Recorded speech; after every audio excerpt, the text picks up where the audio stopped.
Okay, good morning. So இன்னைக்கு வந்து 2019 வந்திருக்க 11 தொடக்கம் 20 வரையான வினாக்களுக்கான விளக்கத்தை வந்து இந்த குறிப்பிட்ட வீடியோவில் வந்து பார்க்கக்கூடியதாக இருக்கும். 2019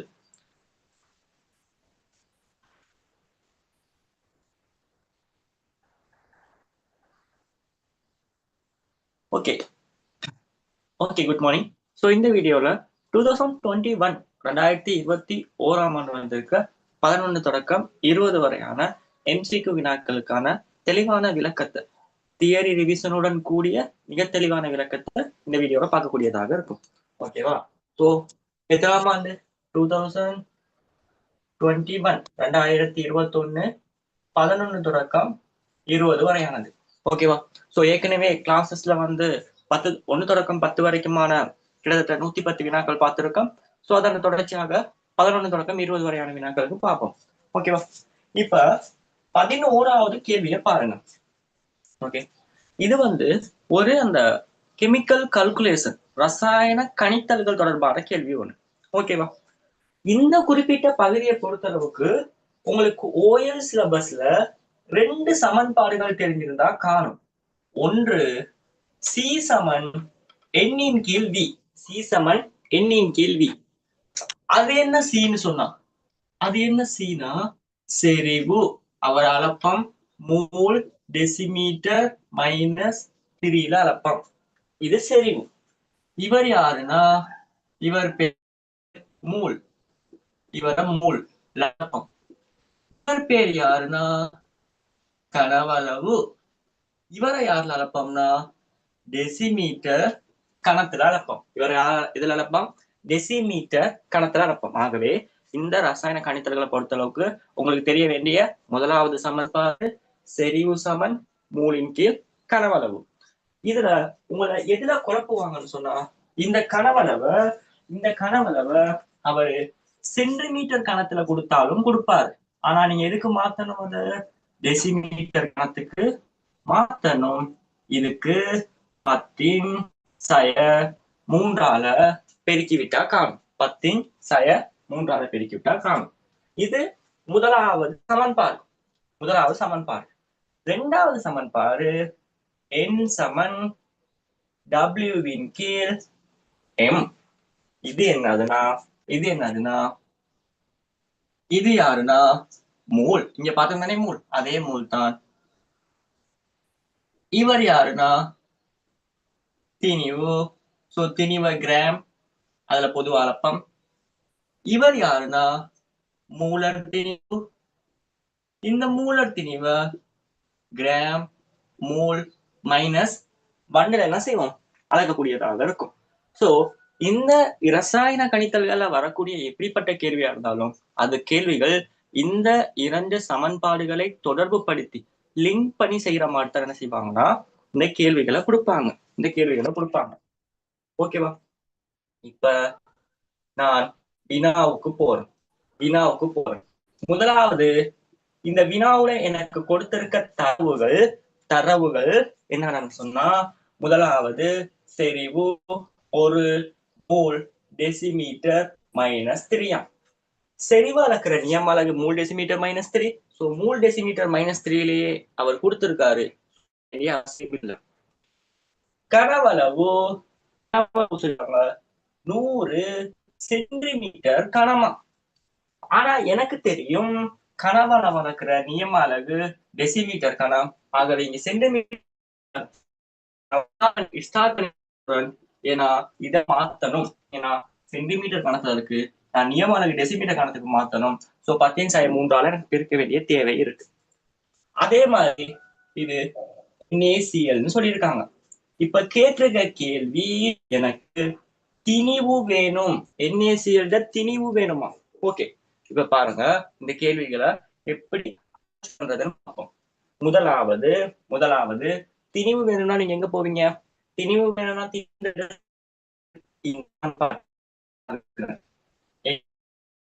திணிவின் கீழ் திணிவு.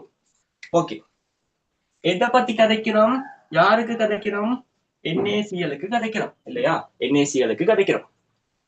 ஓகே, திணிவு தேவை. சோ திணிவை எழுவாய் மாற்றம் செய்யறேன். என்னது என் தர எம். ஆகவே மூளையும் அதன் மூலத்திணிவையும் கண்டு பெருக்குனா எனக்கு என்ன வரப்போகுது?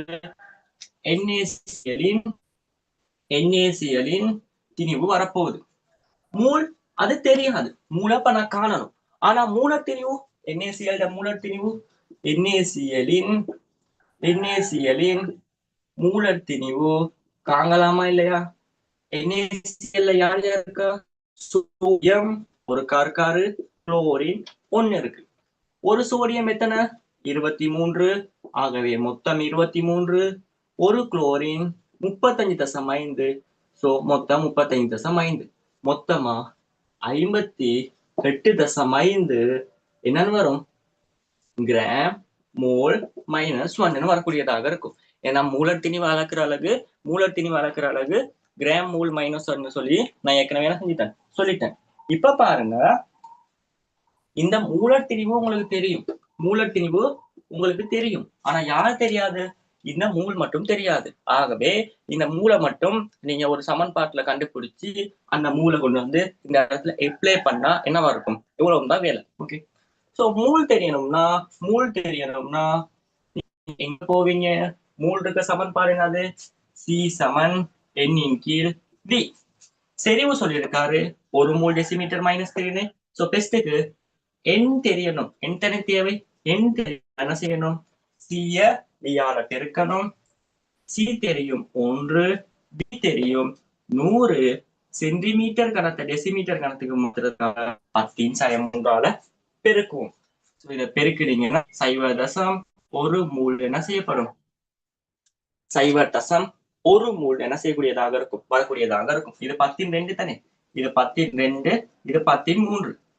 சோ அடிகள் சமனாயின் பெருக்கப்படும் போது அடுக்குகள் கூட்டப்படும். ஆகவே 10⁻1 வரும். ஆகவே அதோட பெருமானம் என்னவா இருக்கும்? 0.1. ஆகவே N = 0.1. இங்க 58.5. சோ எப்படி வரும்? 5.85. திணிவு கேட்டிருக்கனால என்னன்னு வரும்? கிராம்னு வரக்கூடியதாக இருக்கும். திணிவை கேட்டிருக்கனால இது கிராம்னு வரக்கூடியதாக இருக்கும். சோ நான் பெஸ்ட்டுக்கு பாருங்க, நான் சொன்னேன் தானே, இந்த 2 சமன்பாடுகளையும் லிங்க் பண்ணி பெஸ்ட்டுக்கு திணிவு கேட்கிறாங்க. திணிவு எங்க இருக்கு? இந்த சமன்பாட்டுல. அதுல தெரியாத கணிய மூலாக இருக்கு. அந்த மூளை கண்டுபிடிக்கிறதுக்காக எங்க போறீங்க? அந்த மூளை கண்டுபிடிக்கிறதுக்காக எங்க போறீங்க? இந்த சமன்பாட்டுக்கு போயிட்டு அதுல கொடுத்திருக்க தரவுகளை பிரதியிட்டு என்ன செய்வீங்க? மூளை கண்டுபிடிக்கிறீங்க. இவ்வளவும் தான். Okay, science is simple. Okay, இவ்வளவும் தான் விஷயம்.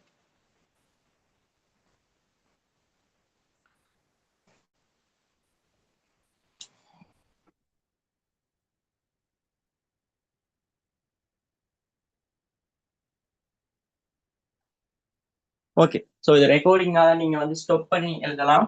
சோ நான் இதை அழிக்கிறேன். 12வது கேள்விக்கு போவோம். 12வது கேள்வி. முதல் 10 கேள்வி நான் ஏற்கனவே இதை பத்தி மிக தெளிவாக விளங்கப்படுத்தி விட்ட கேள்விதான். பெண் இனப்பெருக்க தொகுதியை பத்தி கேட்டிருக்காங்க. உங்களுக்கு தெரியும் பெண் இனப்பெருக்க தொகுதிய.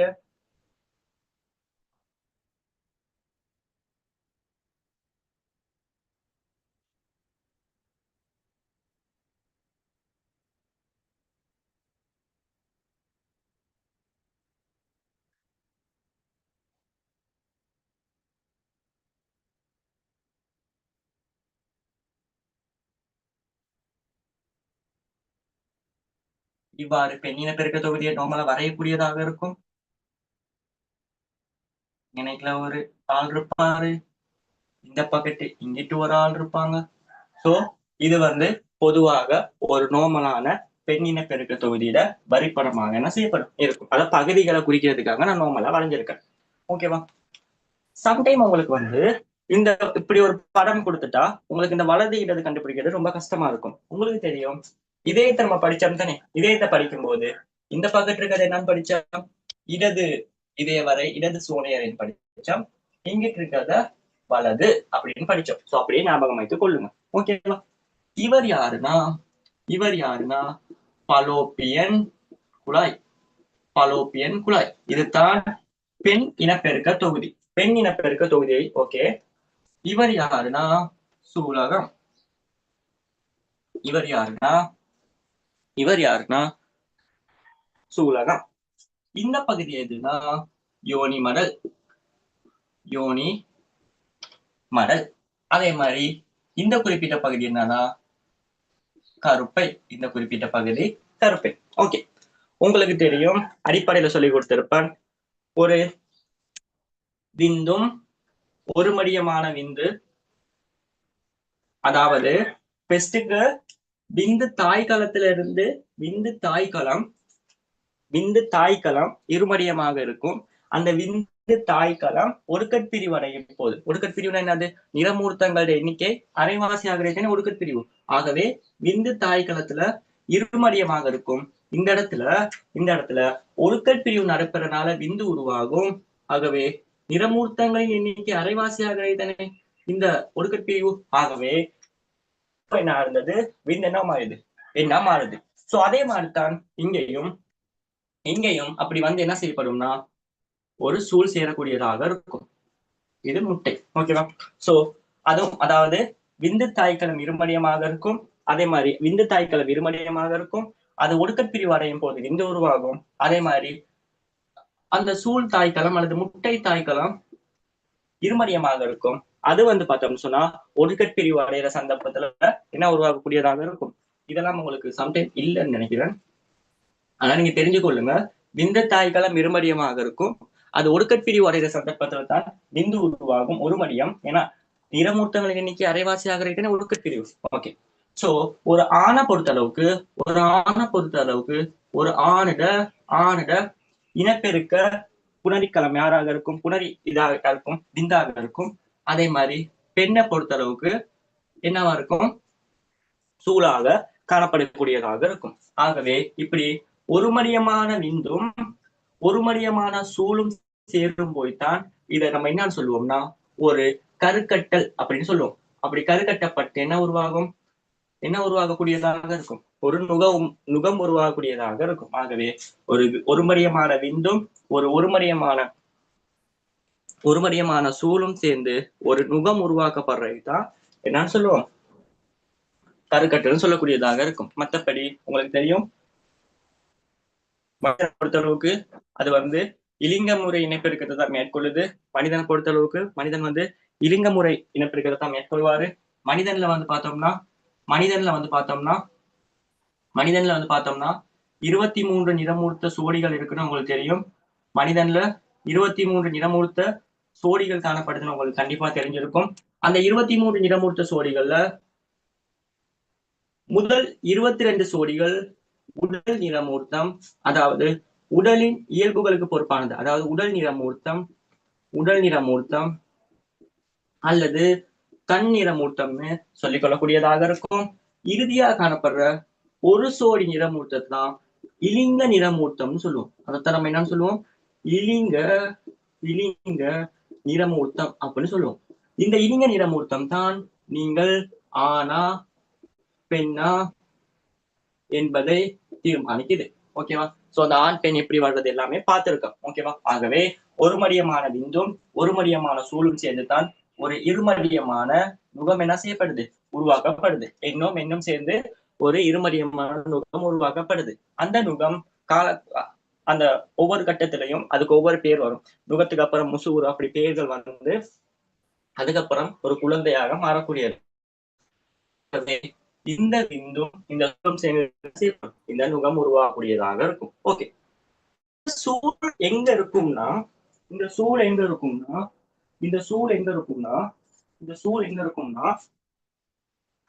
சூலகம் இருக்குதானே, இந்த சூலகம் தான் சூழ என்ன செய்யப்படும், உற்பத்தி செய்யக்கூடியதாக இருக்கும்.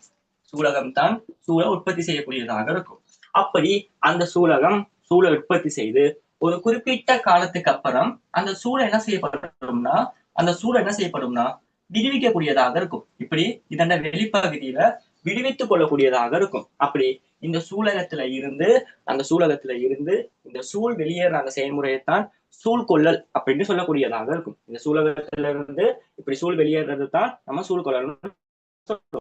சூழல் உற்பத்தி செய்யும். சூலகத்துல சூலகத்துல இருந்து என்ன செய்யப்படும்னா, சூலகத்துல இருந்து இந்த சூழ் விடுவிக்கப்படும். சோ அது ஒரு கேள்வி வந்திருக்கு. சூலகத்துல இருந்து என்ன கட்டமைப்பின் மூலம் விடுவிக்கப்படும்னு கிராட்டியன் புடைப்புகள் மூலம் விடுவிக்கப்படும்.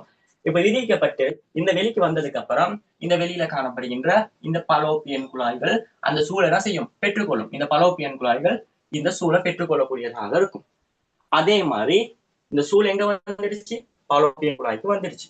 அதுக்கப்புறம் இந்த யோனி மடலினூடாக ஆண்குறி செலுத்தப்படும் போது ஆண்குறியிட அந்த பாய்மத்துல, அந்த சுக்கில பாய்மத்துல விந்துன்னு சொல்லி ஒருத்தர் என்ன செய்வார்? காணப்படுவார். இந்த யோனி மடலினூடாக ஆண்குறி செலுத்தப்படுற சந்தர்ப்பத்துல அந்த ஆண்குறியில இருந்து ஒரு சுக்கிலம் ஒன்றும் பாயக்கூடியதாக இருக்கும். அந்த சுக்கிலத்துக்குள்ள விந்து காணப்படும். அந்த விந்துக்கு தலை காணப்படும், வால் காணப்படும், நடுத்துண்டு என்பவை காணப்படும்.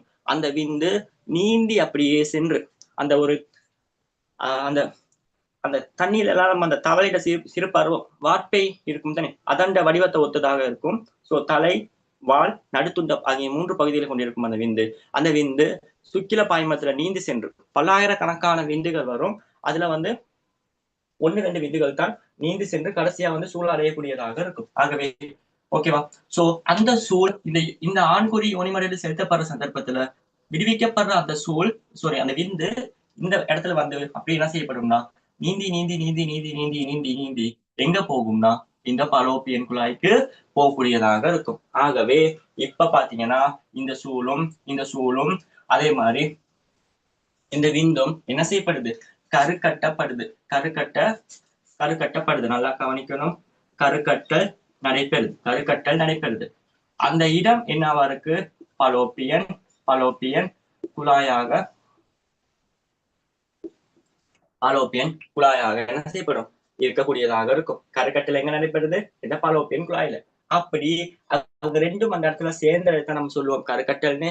அவங்க 2 பேரும் சேர்ந்ததுக்கு அப்புறம் என்ன நடக்கும்னா அவங்க 2 பேரும் அப்படி அசைஞ்சு எங்க வருவாங்கன்னா ஆட்கள் எங்க வருவாங்கன்னா இந்த கருப்பையில உட்பதிஞ்சிருவாங்க. இந்த 2 பேரும் இவர் விந்து அவங்க 2 பேரும் இந்த கருப்பையில என்ன செய்வாருன்னா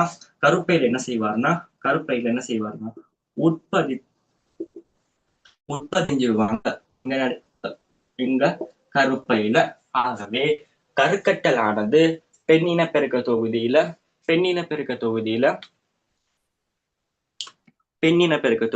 முதலாவது கருக்கட்டலே பெண்ணின பெருக்க தொகுதியில தான் நடைபெறும் விடயம் தெரிஞ்சிருக்கணும்.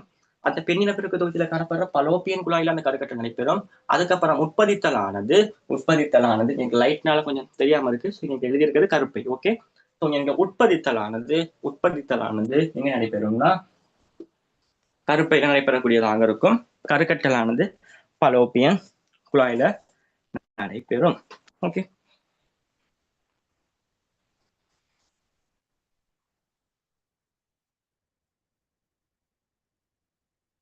ஓகே. சோ இதை கொஞ்சம் ஸ்டாப் பண்ணி எழுதி கொள்ளுங்க.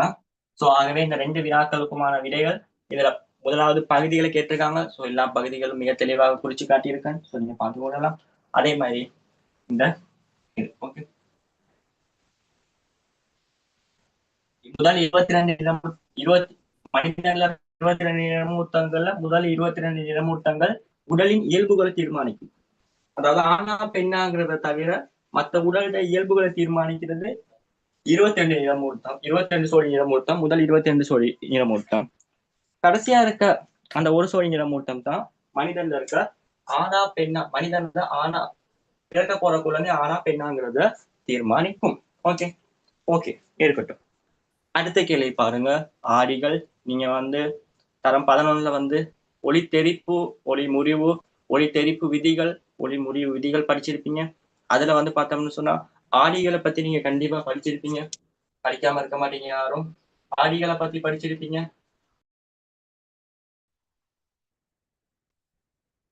ஒரு மேற்பரப்புல ரசம் பூசப்பட்டு, மேற்பரப்புல ரசம் பூசப்பட்டு இன்னொரு மேற்பரப்பு தெரிமேற்பரப்பாக காணப்படும். இந்த தளவாடியில தோன்ற பிம்பத்தில இயல்புகள் உங்களுக்கு தெரியும். நிமிர்ந்ததாக இருக்கும் இல்லையா? நீங்க கண்ணாடியில போயிட்டு உங்களோட உருவத்தை பாக்குறீங்க, எப்படி தெரியும்? நிமிர்ந்ததா இருக்கும். அதே மாதிரி அது மாய பிம்பமாக இருக்கும். மாய பிம்பம்னு சொன்னா அதை திரையில பெற முடியாது, திரையில் பெற முடியாது. மூன்றாவது, பொருளளவான பிம்பம் தோன்றும். பொருளளவான பிம்பம் தோன்றும். அதே மாதிரி பக்க நேர்மாறல் என்ன செஞ்சிருக்கும்? அடைஞ்சிருக்கும். ஓகே, பக்க நேர்மாறல் அடைஞ்சிருக்கும். எழுத தெரியத்தனே. அடுத்தது, பொருள் தூரம் சமன் பிம்ப தூரம். இவ்வாறு என்ன செய்யப்படும்? சில இயல்புகளை அந்த தளவாடி என்ன செய்யப்படும்? காட்டக்கூடியதாக இருக்கும். அந்த தளவாடி காட்டக்கூடியதாக இருக்கும். ஓகேவா? சோ நீங்க உங்களோட உண்மையான முகத்தை, இது ஒரு மேலதிகமான விடயம் தான், உங்களோட உண்மையான முகத்தை நீங்க பார்க்கணும்னு சொன்னா, உங்களுடைய உண்மையான முகத்தை நீங்க பார்க்கணும்னு சொன்னா, நீங்க ஆசைப்பட்டா, உங்களோட உண்மையான முகத்தை நீங்க பார்க்கணும்னு சொல்லி ஆசைப்பட்டா, அதுக்கு தளவாடியில பார்த்தா உங்களோட உண்மையான முகம் தெரியாது, அது பக்க நேர்மாறல் அடைஞ்சுதான் தெரியும். ஆகவே நீங்க உங்களோட உண்மை முகத்தை பார்க்கணும்னா 90 பாகையில, இப்படி 90 பாகையில 2 கண்ணாடிகளை 90 பாகையில வைக்கிற டைம்ல உங்களோட உண்மையான முகத்தை பார்த்து கொள்ளக்கூடியதாக இருக்கும். அந்த டைம் மட்டும்தான் உங்களோட உண்மையான முகம் தெரியக்கூடியதாக இருக்கும். ஓகே, சோ அது ஒரு மேலதிகமான விடயம். ஓகே ஓகே தளவாடி, 2வது ஆடி குவிவாடி. அதுதான் இந்த கேள்வி. குவிவாடி எப்படி இருக்கும்? இதுல உட்பக்கம் ரசம் பூற்றப்பட்டு இந்த மேற்பரப்பு இப்படி இருக்கும். 3வது ஆடி குழிவாடி. எப்படி இருக்கும்? இதுல வெளிப்புறம் ரசம். இவ்வாறு இந்த குவிவாடி அதே மாதிரி குவிவாடி காணப்படக்கூடியதாக இருக்கும். ஓகேவா? சோ உங்களுக்கு கேட்டிருக்க கேள்வி குவிவாடியத்தான் கேள்வியாக கேட்டிருக்காரு. சோ உங்களுக்கு தெரியும், இந்த இடத்துல ஒரு குவியம் இருக்கும், அதே மாதிரி ஒரு வளைவு மையம் இருக்கும்.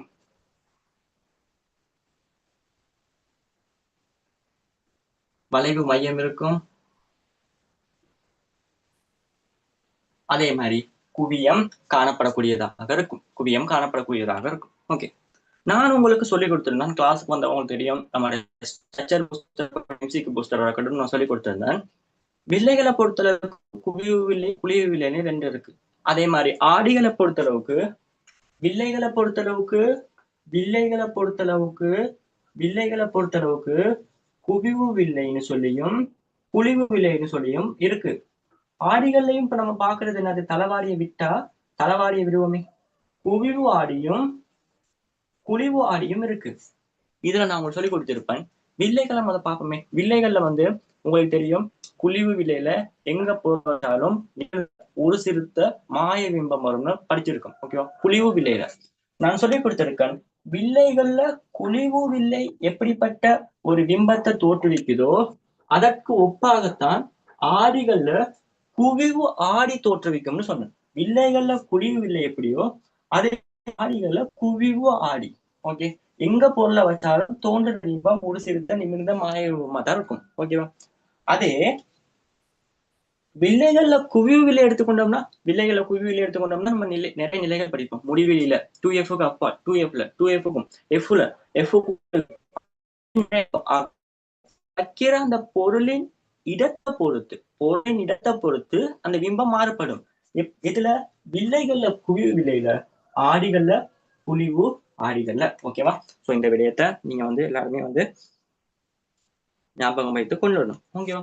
ஆகவே இப்ப உதாரணத்துக்கு இங்க எங்க பொருளை வச்சாலும் ஒரே பிம்பம் தானே, இது குவிவு ஆடி தானே. சோ உதாரணத்துக்கு நான் இந்த இடத்துல ஒரு ஒப்ஜெக்ட் ஓன்னு போடுறது பொருள், ஓன்னு போடுறது ஒப்ஜெக்ட் பொருள். இப்ப உதாரணத்துக்கு ஒரு சமாந்தரமாக ஒரு கதிர் போகுதுன்னா என்ன செய்யப்படும்னா, அந்த கதிர் எஃப்ல இருந்து போயிருந்தா எப்படி போயிருக்குமோ அதற்கு இருக்கும்னா நெறிப்படையக்கூடியதாக இருக்கும். போற கதிர் சமாந்தரமா போற கதிர் உங்களுக்கு தெரியும். வில்லைகள்ல சமாந்தரமா குழிவு வில்லையை பொறுத்தளவுக்கு புலிவிலையை பொறுத்தளவுக்கு புலிவிலையை பொறுத்தளவுக்கு ஒரு புலிவிலையில உங்களுக்கு தெரியும், இது F, இதுவும் Fனா சமாந்தரமாக போற கதிர் எப்படி போகும்? Fல இருந்து போற மாதிரி போகும். சோ அந்த மாதிரி சமாந்தரமாக போற கதிர் Fல இருந்து போற மாதிரி போகும். இரண்டாவது, வளைவு மையத்தை நோக்கி போற கதிர் இந்த பக்கத்து இல்ல வளைவு மையத்தை நோக்கி போற கதிர் வளைவு மையத்தை நோக்கி போற கதிர்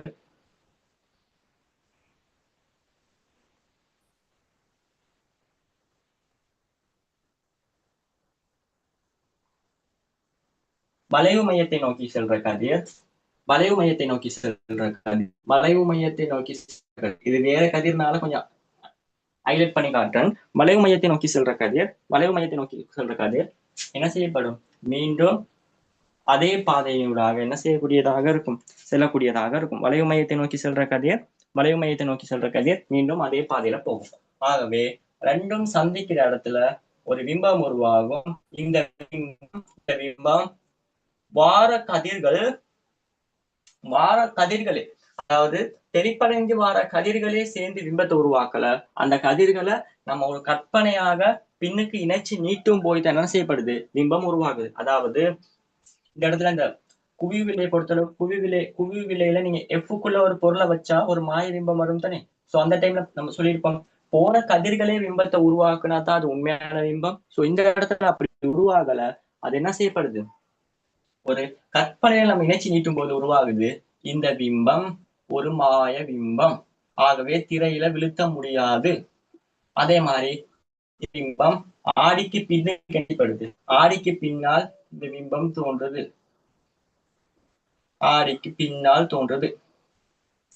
உரு சிறுத்ததாக இருக்கு. மாய பிம்பத்தினால திரையில விழுத்த முடியாது, உரு சிறுத்தது. அதே மாதிரி மாய பிம்பம் நிமிர்ந்தது. ஓகேவா?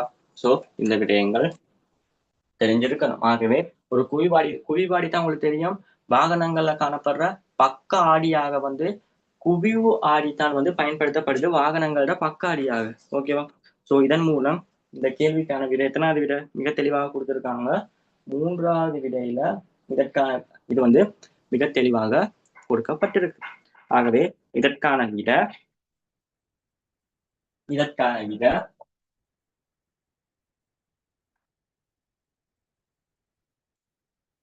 என்னன்னு சொல்லுவோம்? 3வது விடை. ஓகே, நோட் பண்ணி சொல்லுங்க. 14வது கேள்வி. உங்களுக்கு நான் அந்த அமிலம் மூலமுப்பு வீடியோ நான் யூடியூப் போட்டேன், நீங்க பார்த்துக்கொள்ளலாம். உங்களுக்கு தெரியும்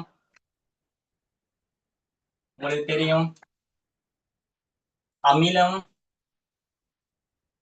சொன்னா நிலையில நீர்க்கரைசல் நிலையில H+ செறிவை அதிகரிப்பவை தான் என்ன சொல்லுவோம்? விடுவிப்பவைங்கிறத தாண்டி அதிகரிப்பவைங்கிற வீடியோ பார்த்து இந்த பாடம் பத்தின முழுமையான தெளிவை பெற்றுக்கொள்ளக்கூடியதாக இருக்கும். அமிலம்னு சொன்னா நீர்க்கரைசல் நிலையில H+ செறிவை அதிகரிப்பவை அமிலம்னு சொல்லுவோம். அதே மாதிரி மூலம்னு சொல்றது நீர்க்கரைசல் நிலையில OH- அயனின் செறிவை அதிகரிப்பவை என்ன சொல்லுவோம்? மூலம்னு சொல்லுவோம். அளவுக்கும் அங்க H+ இருக்கும், OH- இருக்கும். ஆனா அங்க இருக்க H+ ஆனது OH- விட அதிகமாக இருக்கும். சோ அதனால அது அமிலம்னு சொல்லுவோம். அங்கேயும் OH- இருக்கும், H+ இருக்கும். ஆனா அங்க அதிகமா இருக்கனால அவரை நம்ம மூலம்னு சொல்லுவோம். ஓகேவா? இதெல்லாம் உங்களுக்கு தெளிவாக சொல்லி கொடுத்திருப்பேன். அமிலத்துல வண்ணமிலம் இருக்கு, மென்னிலம் இருக்கு. அதாவது அமிலம்னு சொன்னா நீர்க்கரைசல் நிலையில பிரிவடைஞ்சு H+ அயனின் செறிவை அதிகரிப்ப வைத்தனே.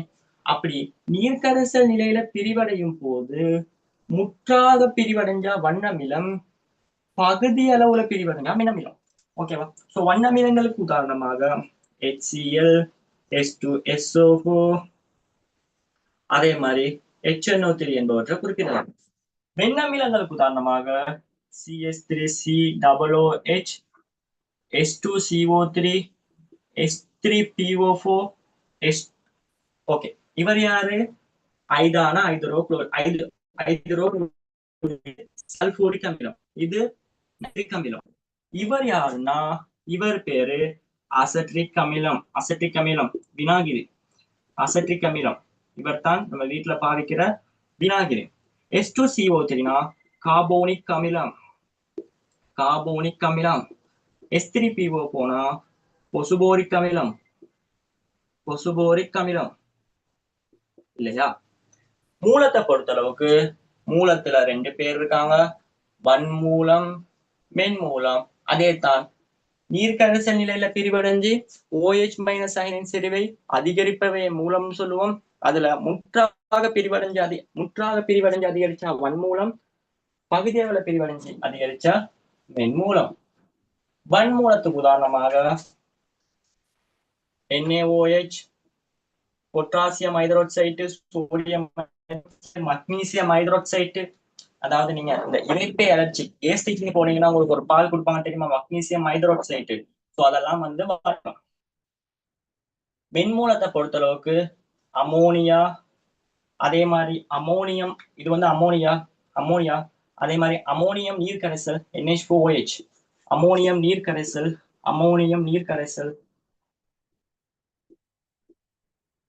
போன்றவற்றை உங்களுக்கு குறிப்பிடக்கூடியதாக இருக்கும். இது அமோனியான்னு தெரியும். ஓகே, இப்ப உங்களுக்கு தெரியும் நீங்க இந்த காட்டிகள்னு சொல்லி ஒரு விடயம் படிச்சிருப்போம். காட்டிகள்னு சொன்னா என்னது? ஒரு சேர்வை அமிலமா, மூலமா அல்லது உப்பா, அதாவது நடுநிலையா என்பதை தீர்மானிக்கிறது தான் காட்டிகள். அந்த காட்டிகள்ல பாசிச்சாயத்தால், அதுல நீல பாசிச்சாயத்தால், சிவப்பு பாசிச்சாயத்தால், பினோப்தலின், மெதையட் செம்மஞ்சள் போன்ற 3 காட்டிகளை படிச்சிருப்போம். அந்த காட்டிகள்ல என்ன பிரச்சனை? அந்த காட்டிகள் ஒரு சேர்வை அமிலமா, மூலமா அப்படிங்கிறத காட்டும், பிரச்சனை ஒண்ணும் இல்லை. ஆனா அது அந்த அமிலத்திலையும் வண்ணமிலமா, மென்னமிலமா, மூலத்திலையும் வன்மூலமா, மென்மூலமா என்பதை ஸ்பெசிபிக்கா என்ன செய்யாதுன்னா காட்டாது. சோ அதுக்காக நான் pH அளவு திட்டம், அதாவது pH தாளை பயன்படுத்தி pH அளவு திட்டம்னு ஒண்ணு உருவாக்கணும். 0 தொடக்கம் 14 வரைக்கும் இருக்கும், மத்தியில 7 இருக்கும். இந்த 7 நம்ம என்னன்னு சொல்லுவோம்னா நடுநிலைன்னு சொல்லுவோம். நடுநிலைன்னு சொன்னா H அளவும் OH மைனஸ் அளவும் சமம். இந்த குறிப்பிட்ட இடையில இருக்க பகுதியை அமிலம்னு சொல்லுவோம். அமிலம்னு சொன்னா மேலே நான் எழுதியிருக்கேன் H+ அளவு தான் OH மைனஸை விட அதிகம்னு சொல்லி.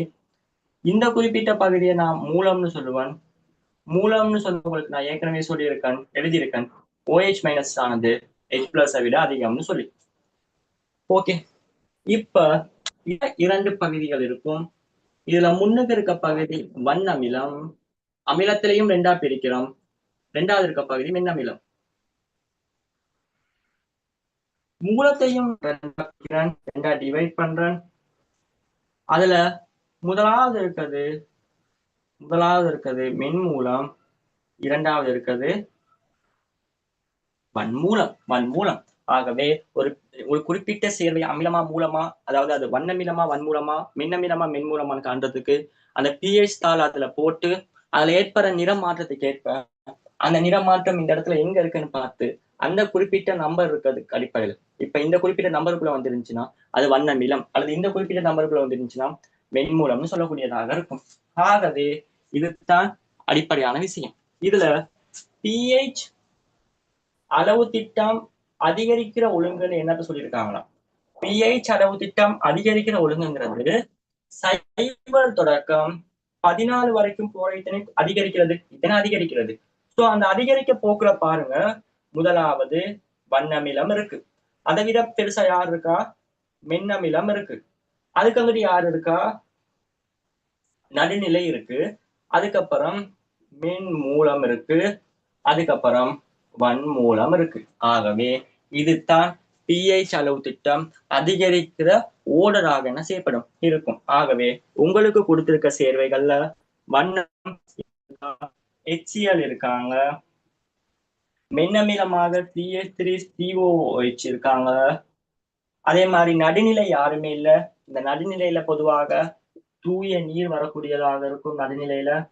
அதே மாதிரி சோடியம் குளோரைட் வரக்கூடியதாக இருக்கும். அதே மாதிரி மென் மூலத்துல யார் இருக்கான்னு பார்த்தோம்னு சொன்னா அமோனியம் இருக்காங்க. உதாரணம் எழுதியிருக்கேன்னு தானே, அதை பார்த்தீங்க அங்க யார் இருக்கா அப்படின்னு போட வேண்டியதுதான், சின்ன பிள்ளை விளையாட்டு. வன் மூலத்துல NaOH இருக்காங்க. ஓகேவா? சோ இதுதான் வந்து pH அளவு திட்டம் அதிகரிக்கிற ஒழுங்கு. இதுல மிக முக்கியமாக கவனிக்க கொள்ள வேண்டிய விடயம் என்னன்னு சொன்னா, இப்படி வண்ண அமிலத்தை விட மென்னமிலம் pH அளவு திட்டம் கூட, மென்னமிலத்தை விட மென்மூலம் கூட, மென்மூலத்தை விட வன்மூலம் கூடங்கிறத தீர்மானிக்கிற அப்படி நம்ம சொல்றதுக்கு செறிவு எப்படி இருக்கணும்னா, இந்த சேர்வைகள் எல்லாத்திலையுமே செறிவு எப்படி இருக்கணும்னா சமனாக இருக்கணும். அப்படி செறிவு சமனாக இல்லாட்டி அந்த இடத்துல செறிவு இந்த இடத்துல ஒரு pHல வந்து ஒரு மாற்றத்தை ஏற்படுத்தும். சோ அதனாலதான் எல்லாமே ஒரே செறிவாக இருக்கிற சந்தர்ப்பத்துல மாத்திரம்தான் இவ்வாறான முடிவுகளை நம்ம வந்து இவ்வாறான முடிவுகளை வந்து நம்ம என்ன செய்யக்கூடியதாக இருக்கும்னா சொல்லக்கூடியதாக இருக்கும். இவ்வாறான முடிவுகளை வந்து நம்மளால சொல்லிக் கொள்ளக்கூடியதாக இருக்கும். ஆகவே சமமான செறிவு, அதனாலதான் சொல்லியிருக்காங்க சம செறிவு இருக்க 4 கரைசல்களை எடுத்து அதுல pH அளவுக்கு அதிகரிக்கணும். இல்லைன்னு சொன்னா நம்மளால இவ்வாறு சொல்ல முடியாது. ஓகேவா? ஏன்னா செறிவும் இந்த pH அளவு திட்டத்துல ஒரு மாற்றத்தை ஏற்படுத்தும் என்பதன் நாள். ஓகே, அடுத்த கேள்வி. இது எத்தனாவது கேள்வி? 15வது கேள்வி. 16வது கேள்வி பார்ப்போம். நீங்க ஸ்டாப் பண்ணி அதெல்லாம் எழுதி கொள்ளலாம். ஓகே, ஸோ அதே மாதிரி நம்மளோட கிளாஸஸ் வந்து போகுது. ஸோ நீங்க MCQ ஸ்ட்ரக்சர் எஸ்ஏ பூஸ்டர்ல ஜாயின் பண்ணி படிக்கணும்னு சொன்னா இந்த குறிப்பிட்ட இலக்கத்தை கண்டக்ட் பண்ணி 076 10 11 344ங்கிற இலக்கத்தை கண்டக்ட் பண்ணி MCQ அதே மாதிரி ஸ்ட்ரக்சர் அதே மாதிரி எஸ்ஏக்குன்னு சொல்லி ஒவ்வொன்றுக்கும்னு சொல்லி மிக தெளிவாக தனித்தனியாக படிப்பிக்கிறோம். ஸோ நீங்க என்ன செய்யலாம், ஜாயின் பண்ணி கொள்ளக்கூடியதாக இருக்கும். ஓகேவா? ஸோ எக்ஸாமுக்கு ஒரு 45 days இருக்கு. ஓகே ஓகே 16வது கேள்வி. 16வது கேள்வி உங்களுக்கு தெரிஞ்சிருக்கும். ஒரு மூல் மூலகமோ அல்லது சேர்வையோ, ஒரு மூல் மூலகம் அல்லது சேர்வை. மூலகம்னு சொன்னா யாரால் ஆக்கப்பட்டிருக்கும்? சேர்வை அணுக்களால் ஆக்கப்பட்டிருக்கும். ஓகே, ஒரு மூல் எடுத்தோம்னா ஒரு மூல் அது மூலகமா இருக்கட்டும், மூலகம்னு சொன்னா இரும்பு மாதிரியான மூலகங்களா இருக்கட்டும் அல்லது CO2 மாதிரியான கார்பன் ஆக்சைடு மாதிரியான சேர்களா இருக்கட்டும், அதண்ட ஒரு மூல்ல 6.22 1023 அணுக்கள் அல்லது மூலக்கூறுகள் என்ன செய்யப்படும், காணப்படக்கூடியதாக இருக்கும். அவகாதரோ மாறிலின்னு சொல்லுவோம். அவகாதரோ மாறிலின்னு சொல்லக்கூடியதாக இருக்கும். ஒரு மூல் மூலகத்தை எடுத்தாலோ அல்லது ஒரு மூல் சேர்வை எடுத்தாலோ அதுல அவகாதரோ எண்ணிக்கையிலான அணுக்கள் அல்லது மூலக்கூறுகள் இருக்கும். இப்ப இங்க பாருங்க, 22 கிராம் கார்பன் ஆக்சைடுன்னு சொல்லியிருக்காரு. உங்களுக்கு தெரியும் ஒரு மூல் கார்பன் ஆக்சைடு இருந்திருந்தால் அதுல 6.022 தர 1023 அணுக்கள் அல்லது மூலக்கூறுகள் காணப்படும். பொதுவாக சேர்வைகள்லாம் மூலக்கூறுகள் ஆக்கப்பட்டிருக்கும். சோ மூலக்கூறுகள்னு சொல்லுவோம். ஓகே, இப்ப ஒரு மூல்ல 6.022 தர 1023 இருக்குன்னு உங்களுக்கு தெரியும். ஐத்தான் அடிப்படையான தியரி. இப்ப இந்த 22 கிராம் எத்தனை மூல் கண்டோம்னு சொன்னா அதுக்கு ஏற்ற மாதிரி தானே. ஒரு மூல்ல இவ்வளவு, இங்க கொடுத்திருக்க கார்பன் ஆக்சைடு எத்தனை மூல் கண்டுபிடிச்சோம்னா நம்மளால ஈஸியா கண்டுபிடிக்கலாம். மூலுக்கான சமன்பாடு என்னது? எண் சமன் திணிவு 22 மூலர் திணிவு எவ்வளோ? கார்பன் ஆக்சைடுக்கு 44. ஆகவே அரை மூல் என்ன செய்யக்கூடியதாக இருக்கும், வரக்கூடியதாக இருக்கும். ஆகவே ஒரு மூல்ல இவ்வளவுன்னு சொன்னா அரை மூல்ல எவ்வளவு 6.022 தர 1023. அது ஒரு மூல். உங்களுக்கு கஷ்டமா இருந்துச்சு சொன்னா இது மாதிரி கணக்கு செய்யறது கஷ்டமா இருந்தா இதை போட்டுருங்க. 6.02 தர 1023 ஒரு மூல்ல இருக்கும். ஒரு மூல்ல இருக்க அணுக்கள். ஆகவே அரை மூல், அரை மூல்ல எவ்வளவு இருக்கும்? ஆகவே அரை மூல் எவ்வளவு இருக்கும்? 0.2 தர 1023 அரைவாசி பகுதி என்ன செய்யக்கூடியதாக இருக்கும்? காணக்கூடியதாக இருக்கும். ஆகவே இதுல இருந்து நீங்க தெரிஞ்சு கொள்ள வேண்டிய விடயம் என்னன்னு சொன்னா தெரிஞ்சு கொள்ள வேண்டிய விடயம் என்னன்னு சொன்னா 6.02 தர 1023 அணுக்கள் எதுல காணப்படும்? ஒரு மூல்ல காணப்படக்கூடியதாக இருக்கும். இத இன்னொரு வகையில சொல்றதா இருந்தா ஒரு மூல் கார்பனினோக்சைடுன்னு சொல்லலாம். ஒரு மூல் கார்பனினோக்சைடுல 6.02 தர 1023 அணுக்கள் இருக்கும்னு சொல்லலாம். இன்னொரு வகையில இப்ப பாருங்க, மூல் ஒரு மூலா இருக்கணும்னு சொன்னா கார்பனினோக்சைடுல மூலோட திணிவு 44 கிராம் மூல் -1 தெரியும். திணிவு எவ்வளவா இருக்கணும்? திணிவும் அதே 40 கிராமா இருந்தா தானே இந்த இடத்துல ஒரு மூல் வரும். ஒரு மூல் கார்பனினோக்சைடுல இவ்வளவு திணிவு இருக்கணும், அணுக்கள் இருக்கணும்னு சொல்லலாம். அல்லது 44 கிராம் கார்பனினோக்சைடுல 6.02 தர 1023 இருக்குன்னு தெரியும். மிக தெளிவாக உங்களுக்கு இருக்கும்னு நினைக்கிறேன். இது இந்த அவகாதிரோ மாறிலியை சொல்றேன். இந்த திணிவு சார்பாக அவகாதிரோ மாறிலிய சொல்றேன். ஓகேவா?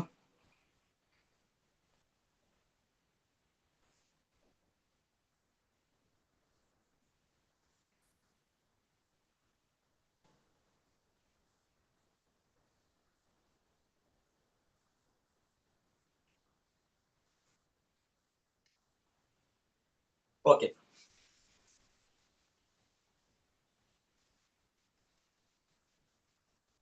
அடுத்த கேள்வி, அடுத்த வினா 17வது வினா. அந்த வினாவில் சொல்லியிருக்காங்க, ஒரு குறிப்பிட்ட சேர்வை, ஒரு சேர்வைங்கிறது எப்படி ஆக்கப்பட்டிருக்கும்? ஒன்றுக்கு மேற்பட்ட மூலகங்கள் சேர்ந்து ஒரு சேர்வை உருவாக்கப்பட்டிருக்கும். முதலாவது கூட்டு சொல்றாங்க பாருங்க, ஒரு குறிப்பிட்ட சேர்வை. உதாரணத்துக்கு 2 சேர்வைகள் எடுக்கிறேன்.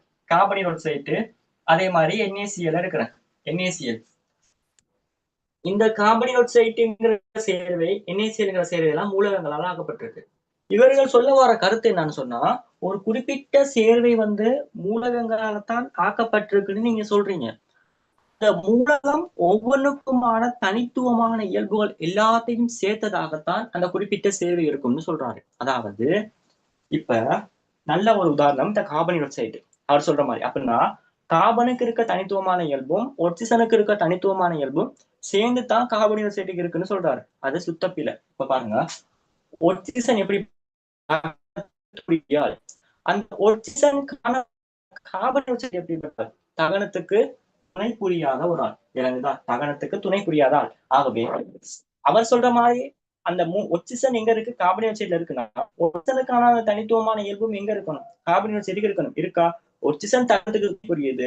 அந்த ஒட்சிசன் காணப்படுற அந்த கார்பனீரொக்சைடு தகனத்துக்கு துணை புரியாம இருக்கு. ஆகவே அந்த கூட்டு என்ன இருக்கும்? பிழையாக இருக்கும்.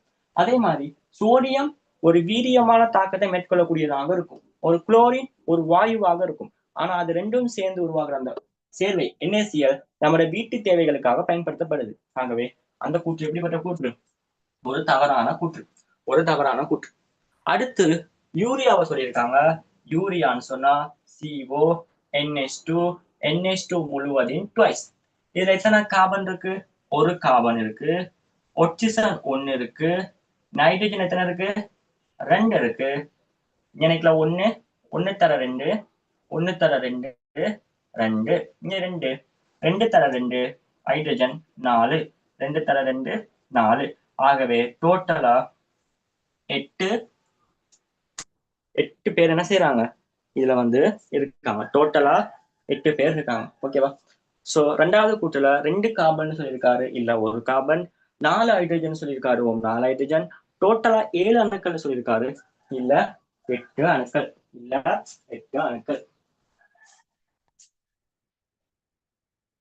அடுத்த கேள்வி 18வது கேள்வி.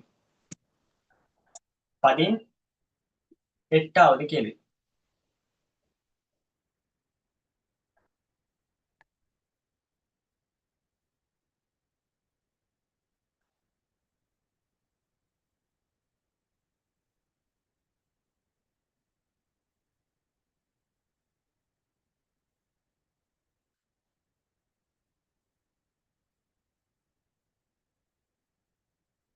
ஓகே, உங்களுக்கு தெரியும் கழிவுங்கிறது என்னது? கழிவுங்கிறது என்னது? 18வது கேள்வி. கழிவுங்கிறது என்னது? அனுசேப செயல்முறைகளின் போது தோன்றும் உடலுக்கு பயனற்ற பதார்த்தங்கள் கழிவுகள்னு சொல்லுவோம். அந்த கழிவுகளை உடல்ல இருந்து வெளியேற்ற செயல்முறை கழிவகற்றல்னு சொல்லுவோம். அதே மாதிரி மலம்ங்கிறது ஒரு சமிபாட்டு செயல்முறையின் போது அந்த நம்ம சாப்பிட்ட உணவோட மிகுதி அது ஒரு அனுசேப செயல்முறையின் போது தோன்ற அப்படிங்கிற விடயங்கள்லாம் நீங்க ஓகே ஒரு கழிவுகளெல்லாம் கழிவுகளாக சிறுநீரை குறிப்பிடலாம், வியர்வை குறிப்பிடலாம். அதே மாதிரி வந்து பார்த்தோம் சொன்னா வெளி சுவாச வழியை குறிப்பிடலாம். இதுல மெயினா நான் சிறுநீர் எடுத்தோம்னா அந்த சிறுநீர்ல யூரியா, யூரிக் அமிலம், கிரியேட்டினின் பிரதானமாக நீர் போன்றவை காணப்படும். இதுல யூரியா, யூரிக் அமிலம், கிரியேட்டினின் போன்றவை எல்லாம் பிரதான நைதர்சன் கழிவுகள். அந்த பிரதான நைதர்சன் கழிவுகளை வெளியேற்ற அங்கமாக யார் இருக்கும்? சிறுநீர் வெளியேற்ற அங்கமாக சிறுநீரகம் காணப்படும். அதுல உங்களுக்கு தெரிஞ்சிருக்கும், நான் சொல்லியிருப்பேன், அந்த யூரியா, யூரிக் அமிலம், கிரியேட்டினின் போன்ற நைதர்சன் கழிவுகள்ல மெயினான நைதர்சன் கழிவு யூரியா. அதை உற்பத்தி செய்யறது ஈரல்னு சொல்லியிருப்பேன். ஓகேவா?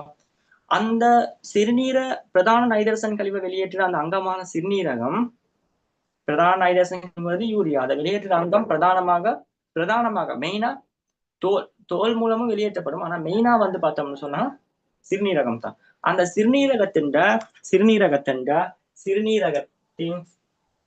கட்டமைப்பு மற்றும் தொழிற்பாட்டு அலகு தான் சிறுநீரகத்தி. இந்த சிறுநீரகத்திங்கிறது கட்டமைப்பு மற்றும்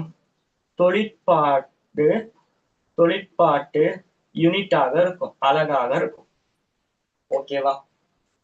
இதுல இவர் யாருன்னா ஓமனி நுரை, ஓமனி, அண்மை மனித சிறுகுழாய்,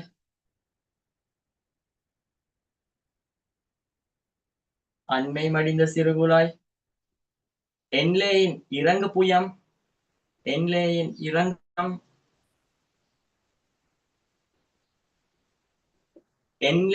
ஏறு புயம், இது ரெண்டையும் சேர்த்து என்லேயின் தடம்னு சொல்லலாம். என்லேயின் இறங்கு புயம், சேமி மடிந்த சிறுகுழாய்,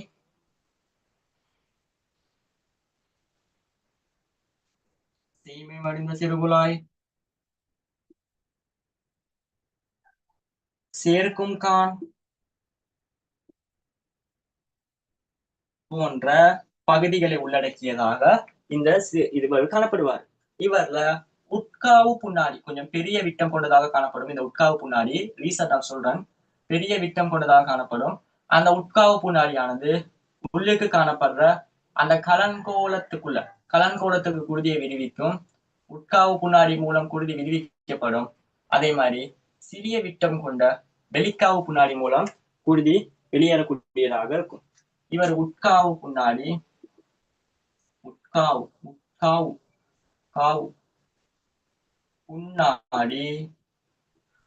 வெளிக்காவு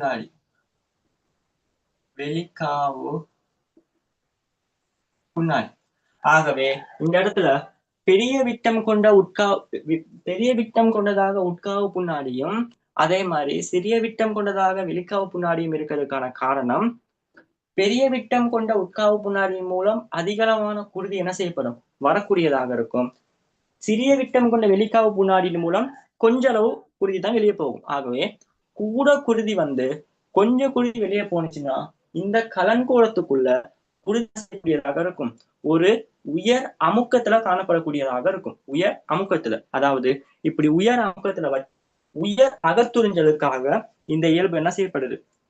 பயன்படுத்தப்படுது. இந்த சிறுநீரை உருவாக்குற சந்தர்ப்பத்துல 3 படிமுறைகள் உயர் அமுக்க வடிகட்டல். இந்த உயர் அமுக்க வடிகட்டலுக்காகத்தான், உயர் அமுக்கத்தை இந்த இடத்துல ஏற்படுத்துறதுக்காகத்தான் அதிக அளவு குருதி வந்து கொஞ்சம் குருதி என்ன செய்யப்படுது? வெளியேறக்கூடியதாக இருக்கு. அதே மாதிரி சுரத்தல், தேர்வுக்குரிய மீளகத்துறிஞ்சல், தேர்வுக்குரிய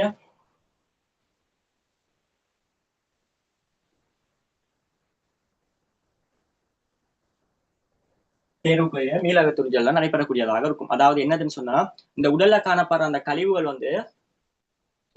வந்து என்ன செய்யப்படும்னா, குருதியில காணப்படுற கழிவுகள் வந்து குருதியில வரும். அந்த குருதியில காணப்படுற கழிவுகள் என்ன செய்யப்படும்னு சொன்னா கழிவுகளை வெளியேற்றுறதுக்காக கழிவுகளை சிறுநீரோட சிறுநீரை உற்பத்தியாக்குற அந்த படிமுறை. ஓகே, அந்த சிறுநீரோட சேர்றதுக்காக அந்த குருதியில காணப்படுற கழிவுகள் இந்த இடத்துல கொஞ்சம் இடம் இங்க தங்கி இருக்கும். அப்படி தங்கி இருக்க டைம்ல அந்த குருதியில காணப்படுற கழிவுகளுக்கு மேலதிகமாக அங்க குருதிக்கு தேவையான உடலுக்கு தேவையான சில பேரும் கழிவுகளோட சேர்த்து என்ன செய்யப்படும்னா இந்த இடத்துல வடிகட்டப்பட்டு வரும். அதுக்கப்புறம் அப்படி உடலுக்கு தேவையானது திரும்ப ஒருக்கவும் என்ன செய்யப்படும், குருதிக்கு விடுவிக்கக்கூடியதாக இருக்கும். அதைத்தான் வந்து தேர்வுக்குரிய மீளக துணிஞ்சல்னு சொல்லக்கூடியதாக இருக்கும். அப்படி திரும்ப ஒருக்கா குருதி இந்த இடத்துல ஒரு குறிப்பிட்ட அளவு டைம் தானே இருக்கும். அப்படி குருதி அந்த கொஞ்சம் குறிப்பிட்ட அளவு டைம் இருக்கனால குருதியில காணப்படுற எல்லா கழிவுகளையும் நம்மளால வந்து என்ன செய்ய முடியாதுன்னா வடித்தெடுக்க முடியாது. சோ திரும்ப ஒருக்காவும் அது குருதியோடய போயிடும். சோ அதை திரும்ப ஒருக்காவும் என்ன செய்வோம், உள்ளுக்கெடுப்போம். சோ அதை வந்து சுரத்தல் அப்படின்னு சொல்லிதான் சொல்லக்கூடியதாக இருக்கும். ஓகே, சோ இதுல இந்த வார குருதியில காணப்படுற வார குருதி இந்த கலன்கோள வடித்திரவத்துல வடிக்கப்பட்டு இந்த கலன்கோளத்துல வடிக்கப்பட்டு கலன்கோளத்துல வடிக்கப்பட்டு இந்த உட்கார்நிலையில வரக்கூடிய இந்த குருதி இந்த கலன்கோளத்துக்குள்ள போயிட்டு அந்த கலன்கோளத்துல வடிக்கப்பட்டு கலன்கோள வடித்திரவம்னு சொல்லி என்ன செய்யப்படும்னா ஒண்ணு வரக்கூடியதாக இருக்கும். கலன்கோளத்துல வடிக்கப்பட்ட அந்த திரவம் கலன்கோள வடித்திரவம். அந்த கலன்கோள வடித்திரவம் என்ன செய்யப்படும்னா கலன்கோள வடித்திரவம் வந்து இந்த போமணி உரைக்குள்ள வரக்கூடியதாக இருக்கும். அந்த கலன்கோள வடித்திரவத்துல நீர், குளுக்கோசு, அமினோ அமிலம், அதே மாதிரி வைட்டமின்கள் போன்றவை என்ன செய்யப்படக்கூடியதாக இருக்கும். வைட்டமின்கள், அதே மாதிரி யூரியா, அதே மாதிரி யூரிக் அமிலம். சோ அந்த கழிவுகள்ல சிறுநீர் உற்பத்தி ஆகிற செயல்முறை, கழிவை பார்த்தோம் சிறுநீர், அந்த சிறுநீர் உற்பத்தி ஆகிற படிமுறைகள் தான் என்ன செய்யப்படும், இதுதான் வந்து சிறுநீர் உற்பத்தி ஆகிற அந்த படிமுறை. இப்படிதான் சிறுநீர் உற்பத்தி ஆகும். ஓகேவா? சோ குருதியில காணப்படுற கழிவுகளை சிறுநீரோட வெளியேற்றி விடுவோம்னு சொல்லி அந்த குருதி வரும். அது வார டைம்ல கழிவுகளுக்கு மேலதிகமாக இந்த குளுக்கோஸ், அமினோ அமிலம் போன்ற முக்கியமான ஆட்களும் வடிக்கப்பட்டு அந்த கலன்கோள வடித்திரவம் இந்த இடத்துக்கு வந்துடும். சோ இந்த இடத்துல குளுக்கோஸ்லாம் நமக்கு தேவை தானே, குளுக்கோஸ் தேவை, அமினோ அமிலம் தேவை. சோ இதெல்லாம் இந்த கலன்கோள வடித்திரவத்துல வந்து சிறுநீரோட போக பார்க்கும். பட் அவங்களாம் நம்ம உடலுக்கு தேவை தானே. சோ அதனால என்ன செய்வாங்களா, அவங்க எல்லாம் மீளாக துரிஞ்சிருவாங்க, திரும்ப ஒரு கவும் குருதிக்குள்ளே எடுத்துருவாங்க. கிட்டத்தட்ட 100% வந்து இந்த குளுக்கோஸ் எல்லாம் திரும்ப ஒருக்காவே எடுத்துருவாங்க. திரும்ப ஒருக்கா இந்த இதுல இருந்து, அதாவது சிறுநீரகத்தில இருந்து திரும்ப ஒரு என்ன செய்யப்படும், குருதிக்குள்ளேயே போகக்கூடியதாக இருக்கும். இந்த குளுக்கோஸ், அமினோ அமிலம் போன்றவை எல்லாம் குருதிக்குள்ளேயே போகக்கூடியதாக இருக்கும். இந்த கலன்கோள வடித்திரவத்துல யாரு இருக்க மாட்டான்னு சொன்னா குருதி புரதங்கள் இருக்காது. சிறிய ஆட்கள் மட்டும்தான். அதாவது குருதியில காணப்படுற கூறுகள்ல, வார குருதியில இருக்க கூறுகள்ல, வருகின்ற குருதியில காணப்படுற கூறுகள்ல சிறிய ஆட்கள் மட்டும் தான் என்ன செய்வாங்கன்னா அந்த குருதியில காணப்படும் அந்த கலன்கோளத்தால வடிக்கப்பட்டு அந்த கலன்கோள வடித்திரவத்துக்குள்ள வருவாங்க. ஏன்னா அந்த கலன்கோளத்துல வந்து சிறிய துளைகள் காணப்படும். இந்த கலன்கோளத்துல சின்ன ஓட்டைகள் காணப்படும். அந்த சின்ன ஓட்டையில வந்து அந்த சின்ன ஓட்டைக்குள்ள யாரெல்லாம் வெளியே வரலாமோ அவங்க மட்டும்தான் வருவாங்க. இந்த குருதி புரதங்களா இருக்கட்டும்,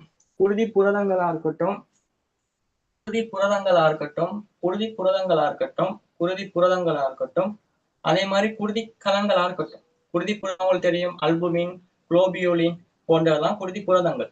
குருதி கலங்கள்னு சொன்னா ஆர்பிசி, டபிள்யூபிசி, செங்குருதி களம், வெண்குருதி களம், குருதி சிறுதட்டு போன்றவையெல்லாம் குருதி கலங்கள். இதெல்லாம் வந்து அந்த கலன்கோளத்துல காணப்படுற அந்த சிறிய ஓட்டைக்குள்ள வெளியே வர முடியாதவங்க. அவங்க என்ன செய்ய மாட்டாங்க, இந்த கலன்கோள வடித்திரவத்துல காணப்பட மாட்டாங்க. ஓகேவா? ஆனா கலன்கோள வடித்திரவத்துல காணப்படுற ஆட்கள்ல இந்த குளுக்கோஸ், அமினோ அமிலம் போன்ற மிக முக்கியமான ஆட்கள் திரும்ப ஒருக்கவும் மீள அகத்துறிஞ்சப்படுறதால விளைவாக உருவாகிற சிறுநீர்ல இந்த கீழ்ப்பகுதியில வந்துட்டு அந்த சிறுநீர்னு சொல்லுவோம். அந்த விளைவாக வர்ற அந்த சிறுநீர்ல என்ன செய்ய மாட்டாங்கன்னா இந்த குளுக்கோஸ், அமினோ அமிலம்லாம் காணப்படாது. இந்த குளுக்கோஸ், அமினோ அமிலம் என்ன செய்யப்படாது, காணப்படாது. ஆகவே கேள்வி, கலன்கோள வடித்திரவத்துல காணப்படணும், ஆனா சிறுநீர் காணப்படக்கூடாது. ஏன் சிறுநீர்ல அவங்க கலன்கோள வடித்திரவத்துல காணப்பட்டும் ஏன் சிறுநீர்ல காணப்படாத கலன்கோளத்துல வந்து அவசியமற்ற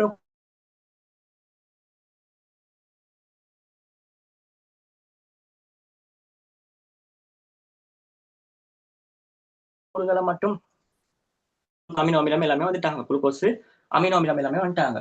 இதை என்ன செய்யப்படணும், இந்த குளுக்கோஸ் அமினோ அமிலம் எல்லாம் வந்துட்டாங்க. ஸோ அவங்கள வந்து திரும்ப ஒருக்காவும் இது உடலுக்கு தேவைத்தானே. ஸோ அதனால வந்து பார்த்தோம் சொன்னா அவங்கள வந்து திரும்ப ஒருக்காவும் என்ன செய்வாங்கன்னா குருதிக்கு விடுவிச்சு விட்டுருவாங்க. ஓகே, சம்டைம் இந்த குளுக்கோஸ் அளவுக்கு அதிகமாக இருந்துச்சுன்னா இந்த கலங்கோலத்துல இருந்து வந்த குருதியில அந்த கலங்கோலத்துல இருந்து வந்த அந்த கலங்கோல வடித்திருவத்துல இருக்க குறிப்பிட்ட அளவு குளுக்கோஸ் அகற்றப்பட்டதுக்கு அப்புறமும் இன்னமும் அளவுக்கு அதிகமாக இருந்துச்சுன்னு சொன்னா அவங்களுக்கு குருதியோட என்ன செய்யப்படும்னா குளுக்கோஸ் வெளியேறக்கூடியதாக இருக்கும். குருதியோட குளுக்கோஸ் வெளியேறக்கூடியதாக இருக்கும். அதைத்தான் வந்து நீரிழிவு நோய், டயபெட்டிஸ் அப்படின்னு சொல்லக்கூடியதாக இருக்கும். நீரிழிவு நோய்னு சொல்லக்கூடியதாக இருக்கும். அதாவது இப்ப பாருங்க, அந்த கலன்கொள்ள வடித்திரவத்துல இருந்து ஒரு குறிப்பிட்ட அளவு தானே வந்து வெளியே போகக்கூடியதாக இருக்கும். ஒரு குறிப்பிட்ட அளவு அந்த கலன்கொள்ள வடித்திரவத்துல இருந்து வெளியே போகுதுன்னு நோக்குமே.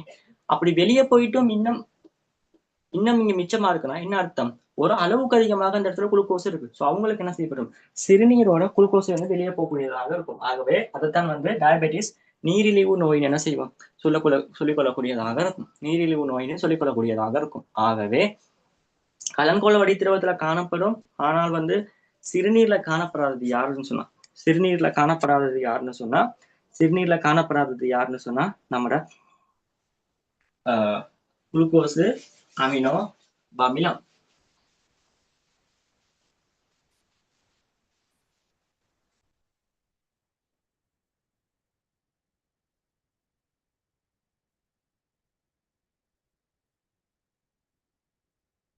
ஓகே, அடுத்த வினாவை பாருங்க. ஒரு 5 மீட்டர் உயரத்துல, அதாவது இது தரைமட்டம்னு சொன்னா தரைமட்டத்துல இருந்து ஒரு 5 மீட்டர் உயரத்துல ஒரு 10 கிலோகிராம் திணிவு இருக்கான். புவியீர்ப்பு பார்முடுகள் 10 மீட்டர் செகண்ட் -2ன்னு தெரியும். ஓகே, 10 கிலோகிராம் திணிவுள்ள ஒரு பொருள் இருக்கான். இந்த பொருள் தரைய அடிக்கிற அந்த கணத்துல அதண்ட வேகம் என்னங்கிறது கேள்வி. உங்களுக்கு தெரியும், பொறிமுறை சக்தின்னு சொல்றதுல அழுத்த சக்தி அதே மாதிரி இயக்க சக்தின்னு 2 பேர் இருக்காங்க. இவங்க 2 பேரோட கூட்டு தான் பொறிமுறை சக்தி. இந்த அழுத்த சக்திங்கிறது ஒரு பொருளின் நிலை காரணமாக உருவாகிற சக்தியை தான் அழுத்த சக்தின்னு சொல்லுவோம், mgh. ஒரு பொருள் இருக்க நிலை, இப்ப இந்த பொருள் தரைமட்டத்துல இருந்து ஒரு குறிப்பிட்ட உயரத்துல இருக்கு தானே. ஸோ தரைமட்டத்துல இருந்து இருக்க உயரத்தை தான் h குறிப்பிடுது. ஸோ தரைமட்டத்துல இருந்து ஒரு குறிப்பிட்ட நிலையில இருக்கனால அதுக்கு ஒரு அழுத்த சக்தி காணப்படும். ஒரு பொருளின் இயக்கம் காரணமாக ஒரு சக்தி வந்துச்சுன்னா அதை நம்ம சொல்லுவோம் இயக்க சக்தி. அதுதான் ½ mv வர்க்கம். அதுதான் என்னன்னு சொல்லுவோம், ½ mv வர்க்கம்னு சொல்லக்கூடியதாக இருக்கும், ஒரு இயக்கம் காரணமாக வந்துச்சுன்னு சொன்னா. இப்ப பாருங்க, நல்லா பாருங்க, நான் உங்களுக்கு ஏற்கனவே சொல்லியிருக்கேன், கிளாஸ்ல வந்து அடிக்கடி சொல்லியிருக்கேன், சக்தியை வந்து சக்திங்கிறத வந்து ஆக்கவோ அழிக்கவோ முடியாது. ஆனா சக்திகள்ல நிறைய வடிவங்கள் இருக்கு. அந்த வடிவங்களுக்குள்ள தங்களுக்குள்ள புறமாற்றிக் கொள்ளக்கூடியதாக இருக்கும். இப்போ உதாரணத்துக்கு பாருங்க, ஒரு குண்டு பல்பை எடுத்துக்கொள்ளுங்க. குண்டு பல்புக்கு வார சக்திங்கிறது என்ன சக்தி, மின்சக்தி. அந்த மின்சக்திய அந்த குண்டு பல்பு என்ன மாத்தணும், வெளிச்சமா தான் மாத்தணும். வார மின்சக்திய என்னவா மாத்தணும், ஒளி சக்தியா மாத்தணும். ஆக அது என்னவா மாத்துது, வெப்ப சக்தியாகவும் மாத்துது. அதனால்தான் குண்டு பல்பு கீழே இருக்கும்போது ஒரு சூட்டை உணர்வீங்க. ஆகவே பார சக்தி மின்சக்தியாகவும் வெப்ப சக்தியாகவும் மாறுது. ஆகவே சக்திகள் தங்களுக்குள்ள தன்னோட பெருமானத்தை புறமாற்றிக் கொள்ளலாம். ஆனா அதோட டோட்டல் எனர்ஜியை பார்க்கும்போது இங்க வந்த மின்சக்தி அளவு தான் இது ரெண்டையும் கூட்டி வர மின்சக்தி அளவாகவும் என்ன செய்யப்படும், இங்க வந்த சக்தி அளவு தான் இது ரெண்டையும் கூட்டி வர சக்தி அளவாகவும் என்ன செய்யப்படும் இருக்கும். அந்த சக்தி அளவாகவும் என்ன செய்யப்படும், காணப்படக்கூடியதாக இருக்கும். ஆகவே இந்த இடத்துல பாத்தீங்கன்னா, இந்த இடத்துல வந்து இதுக்கு ஒரு அழுத்த சக்தி இருக்கு, அதுல குறிப்பிட்ட அளவு h1 இருக்கனால அது அழுத்த சக்தி இருக்கு. இது தரைய வந்து அடிச்சோட்டி இப்ப இந்த h என்னவா இருக்கும், இந்த பொருள் தரையிலே இருக்கு. ஆகவே h வந்து 0 ஆயிரும். சோ அதுக்கு என்ன இருக்காது, அழுத்த சக்தின்னு ஒண்ணு என்ன செய்யப்படாது, காணப்படாது. அழுத்த சக்தி என்னவா இருக்கும், சைவரா இருக்கும். ஆகவே இந்த இடத்துல ஒரு அழுத்த சக்தி இருந்துச்சு, இந்த இடத்துல ஒரு அழுத்த சக்தி இருந்துச்சு, அழுத்த சக்தி இருந்துச்சு. ஆனா இயக்க சக்தி இருந்துச்சா? அது இயங்குனுச்சா அந்த இடத்துல? அந்த பொருள் சும்மா நார்மலா ஓய்வுல இருக்கு, இயங்குனுச்சா? இல்ல. ஆனா இந்த இடத்துல என்ன செய்யப்படுது? அந்த பொருள் இயங்குறதுனால தரையை வந்து அடிக்குது, இயக்க சக்தி ஒண்ணு இருக்கு. ஆகவே ஆரம்பத்துல ஒரு 100 ஜூல் அழுத்த சக்தி இருந்துச்சுன்னா இப்ப அது 0 ஜூலா மாறிடுச்சுன்னா 100 சைவரா மாறிடுச்சுன்னா எவ்வளவு இழக்கப்பட்டிருக்கு? 100 சக்தி இழக்கப்பட்டிருக்கு. இருந்த 100மே இழக்கப்பட்டிருக்கு. ஆகவே இழக்கப்பட்ட 100மே என்னவா போயிருக்கும்? இயக்க சக்தியாக மாறி இருக்கும். ஏன்னா மொத்த சக்திங்கிறது மாறாது. இழக்கப்பட்ட சக்தியை ஆக்கவோ அழிக்கவோ முடியாது. ஆகவே இந்த இடத்துல அந்த 100 ஜூல் சக்தி அழிப்பட்டுச்சு தானே. இந்த இடத்துல அந்த அழுத்த சக்தி இங்க வரும்போது சைவரா மாறிடுச்சுன்னா அந்த அழுத்த சக்திங்கிறது அழிக்கப்பட்டுச்சு. சக்தி அழிக்கப்பட முடியுமா? ஆக்கவோ அழிக்கவோ முடியாது. ஆகவே இந்த இடத்துல இருக்க அந்த அழிக்கப்பட்ட 100 ஜூல் சக்தினா மாறிடுச்சு, இயக்க சக்தியாக மாறிடுச்சு. அதாவது அழுத்த சக்தியை வந்து இபின்னு சொல்லுவோம், பொட்டன்சியல் எனர்ஜின்னு சொல்லியும் இதை வந்து கைனடிக் எனர்ஜின்னு சொல்லுவோம். இந்த இடத்துல இழக்கப்பட்ட அழுத்த சக்தியானது என்னவா மாறி இருக்கும்? இயக்க சக்தியாக மாறி இருக்கும். அழுத்த சக்திங்கிறது mgh, இயக்க சக்திங்கிறது ½ mv வர்க்கம். எம்மையும் எம்மையும் வெட்டுங்க. வேகத்தை தான் கேள்வியா கேட்டிருக்காங்க. ஜிங்கிறது 10, ஹெச்ங்கிறதும் வந்து எவ்வளோ? ஹெச்ங்கிறது 5. ஸோ இந்த 2 பிரிக்கப்படுற 2 இங்க வந்து பெருக்கப்படும். ஸோ அது சமன் v வர்க்கம். v சமன் 10 ms - 1 வரக்கூடியதாக இருக்கும். 10 ms - 1 10 ms - 1 என்ன செய்யக்கூடியதாக இருக்கும்? வரக்கூடியதாக இருக்கும். 10 ms - 1 வரும். அல்லது இன்னொரு சமன்பாடு இருக்கு. இது உங்களோட சிலபஸ்ல இருக்கான்னு தெரியாது. ஆனா இன்னொரு சமன்பாடு இருக்கு. v வர்க்கம் சமன் u வர்க்கம் சக 2as சொல்லி ஒரு சமன்பாடு இருக்கு. இது பெரும்பாலும் உங்களோட புக்ல இருக்க சான்ஸ் இல்ல. பட் இந்த சமன்பாட்டு மூலமும் இதை ஈஸியா காணலாம். v வர்க்கம் சமன் u வர்க்கம் சக 2as ஒரு சமன்பாடு இருக்கு. இது உங்களுக்கு இல்லைன்னு நினைக்கிறேன். ஓகேவா? இவர் யாருன்னு சொன்னா இறுதி வேகம். இவர் யாருன்னா இறுதி வேகம். இவர் யாருன்னா ஆரம்ப வேகம். ஆரம்பத்துல அந்த பொருள் என்ன வேகத்துல இருக்கு? ஓய்வுல இருக்கு, வேகமே இல்லை. சக 2 ஏங்கிறது என்னதுன்னா அந்த ஆர்மூடுகள் எவ்வளவு? 10. எஸ்ங்கிறது எவ்வளவு தூரத்துல இருக்கு? 5. ஆகவே இப்ப பேருக்குனாலும் 100 தான் வரும். ஸோ இதன் மூலம் 10 ms - 1 வரக்கூடியதாக இருக்கும். ஆனா இந்த சமன்பாடு உங்களுக்கு இல்லைன்னு நினைக்கிறேன். உங்களுக்கு தெரிய வேண்டியது, ஆரம்பத்துல ஒரு அழுத்த சக்தி இருக்கு. இப்ப அந்த எச் வந்து சைவர் ஆகுறதுனால தரைமட்டத்துல இருந்து தானே இந்த எச் அளக்குறாங்க. தரைமட்டத்துல இருந்து அளக்கப்படுற உயரம் தான் அந்த எம்ஜிஹெச்ல வரக்கூடிய எச். ஸோ இந்த இடத்துல இருக்கும்போது 5 மீட்டர் உயரத்துல இருக்கனால ஒரு அழுத்த சக்தி இருக்கும், எச் இருக்கனால. இங்க தரைக்கு வந்ததுக்கு அப்புறம் அந்த எச் என்னவாயிரும்? 0 ஆயிரும். ஆகவே சக்தி இழக்கப்பட்டிருக்கு, சக்தி அழிப்பட்டிருக்கு. சக்தி அழிக்க முடியுமா? அழிக்கவோ ஆக்கவோ முடியாதுதான் சக்தி. ஆகவே இந்த இடத்துல அழிப்பட்ட சக்தி என்னவா இருக்கும்? அழிக்கப்பட்ட சக்தி என்னவா இருக்கும்? அழிக்கப்பட்ட சக்தி என்னவா இருக்கும்? அழிக்கப்பட்ட சக்தி என்னவா இருக்கும்? இயக்க சக்தியாக மாறிக்கொள்ளும். இயக்க சக்தியாக மாறிக்கொள்ளும். இதுதான் சக்தியை ஆக்கவோ அல்லது அழிக்கவோ முடியாதுன்னு சொல்றது. ஓகேவா? ஸோ இவ்வளவோட இன்னைக்கான இது முடியுது. அடுத்த 20வது கேள்வியில இருந்து 30வது கேள்வி வரைக்கும் அடுத்த இதுல பார்ப்போம். Okay, thank you.